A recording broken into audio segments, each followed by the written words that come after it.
It is a great privilege to welcome you all to this important and historic occasion at the Guildhall, one of the most important and historic buildings in the City of London. We are here, as you know, to launch into the public arena our new campaign, Living Lincoln.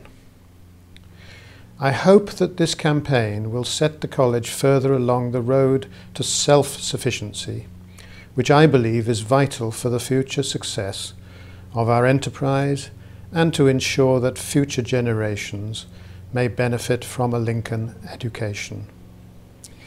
My aim tonight is to set out why I feel so strongly that this is the right moment for us to act, and why Lincoln matters, above all as an institution where students and fellows engage in study and scholarship in a spirit of collegiality, as a place where lasting friendships are made, where formative experiences, both academic and personal, take place, to which all can return as their alma mater.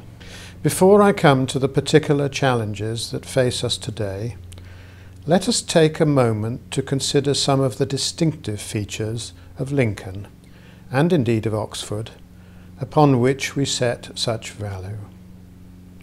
Sometimes we can forget, through familiarity, just how special our system is. Let's think about the collegiate system itself. It is now almost unique to Oxford and Cambridge. Ours is a community in which all, undergraduates, graduates, fellows, staff, alumni, have a part to play. At the centre of the collegiate system are the fellows. At Lincoln, every single one of our tutors is an outstanding researcher. Overseas, even the best of the Ivy League universities, such as Harvard, with which we are often compared, rely on assistant professors to carry the burden of teaching. That is not the case with us. Our tutors divide their time between scholarship of the highest order and teaching in the small group tutorial that is Oxford's hallmark, in graduate supervisions and in giving lectures to the wider university. There really is nowhere else outside Oxbridge that offers the depth and focus of the Oxford tutorial. As an alumnus recently said, it is the best cure for fuzzy thinking ever invented. I hope that is what Lincoln still provides for its undergraduates and its graduate students. When I came to Oxford, Hertford College, in the 1960s, I was the first of my family to do so. I left unburdened by debt, having been the recipient of government grants. That was the position for most of us who studied at Oxford from the Second World War and onwards. This situation began to change in the late 1990s, when direct grants to the college were abolished. More recently, undergraduates have been paying a tuition fee of around £3,000.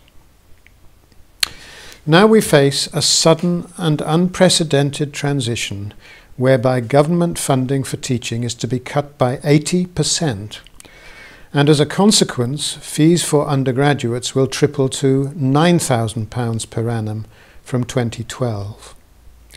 Even that, by the way, will contribute only half of what it costs to educate an undergraduate here. In addition to that, our students will need to find around £5,000 per annum to pay for their rent and food, for books, and so on.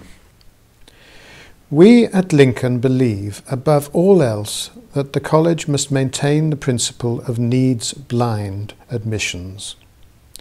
What we mean by that is that no potential student should be deterred from applying or from taking up a place because they or their families cannot afford to do so.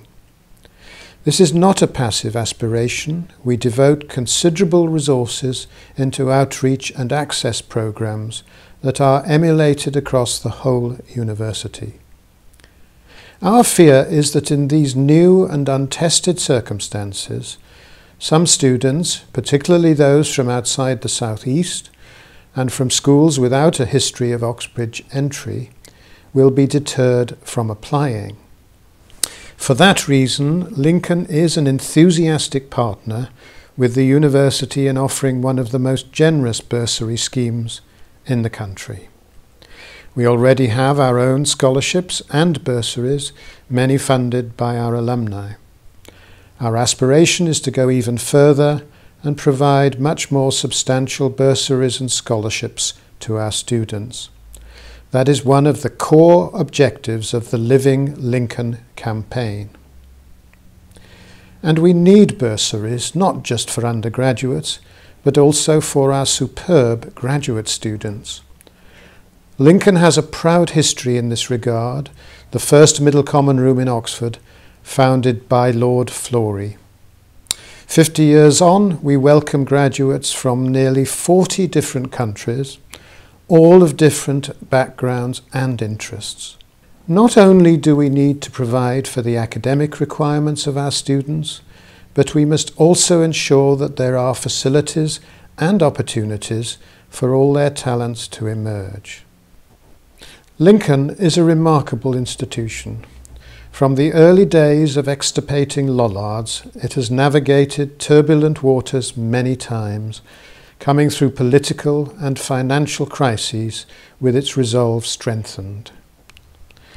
However now, facing this new challenge, I return to my hope that this campaign will lead this college to self-sufficiency, so that it will have the financial resources to maintain the excellence that we assuredly have today within the University of Oxford. We struggle to do this at present.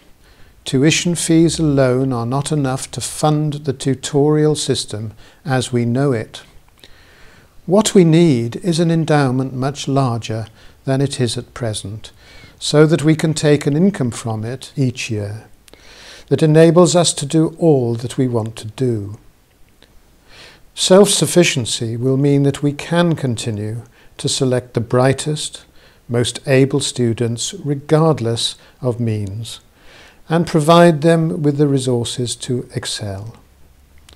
It means that we can have a full complement of fellows across a wide range of subjects, all of them worthy of the highest reputation, but providing for some to develop early promise within a collegiate support.